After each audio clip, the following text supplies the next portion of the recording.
সিটেঙ্গের নিচেতে বিয়াক সিটেঙ্গা পেলে যেভাবে আপ্যায়ন করে অন্য কোনো দেশের মানুষ ঠিক আছে সিটেঙ্গের মতন আপ্যায়ন কেউ করি না পারে ব্যাক সিটেঙ্গের নিচে। ভাই আপনার নাম? আমি জহিরুল ইসলাম। আপনি কোন জেলার? আমি নারায়ণগঞ্জ থেকে আসছি। আচ্ছা ভাইয়া, কোন জেলার মানুষ সবচেয়ে বেশি অতিথি পরায়ণ? আমি আমার স্টুডেন্ট লাইফ থেকে দেশের বিভিন্ন জেলায় ঘোরাঘুরির অভ্যাস আছে আমার। তো আমি এটা চট্টগ্রামের মানুষকে আমার মনে হয় যে সবচেয়ে বেশি অতিথি পরায়ণ। এটা আমি আর কোনো জেলার মানুষের মধ্যে কখনো পাই না। আপনি কোন জেলা থেকে আসছেন? বরিশাল। বরিশাল। বাংলাদেশের সবচেয়ে বেশি কোন জেলা অতিথি পরায়ণ? অবশ্যই আমি যখন বরিশালের মানুষ সবাই বরিশালের কথাই বলবো, তারপর থাকতেছি চিটাগনে, দেখে মনে হলো যে চিটাগনের মানুষ বেস্ট। চিটাগাংয়ের মানুষ সবচেয়ে বেশি অতিথি পরায়ণ না? আপনারা কোন জেলা থেকে আসছেন? চট্টগ্রাম জেলা সিটেঙ্গে। চিটাঙ্গে। আচ্ছা, বাংলাদেশের কোন জেলার মানুষ সবচেয়ে বেশি অতিথি পরায়ণ?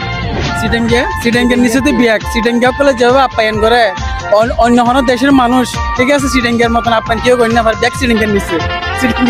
ভাই উনি কি বলছে একটু মানে বাংলাতে ট্রান্সলেট করতে পারবেন? উনি বলতেছে যে মানে চট্টগ্রামের নিচে যা আছে চট্টগ্রামের নিচে, চট্টগ্রামের উপরে কেউ হবে না, কারণ চট্টগ্রামের মানুষ যেভাবে আপ্যায়ন করতে পারবে অন্য কোনো দেশের মানুষ এভাবে পারবে না। উনি এটা বলতে যাচ্ছি।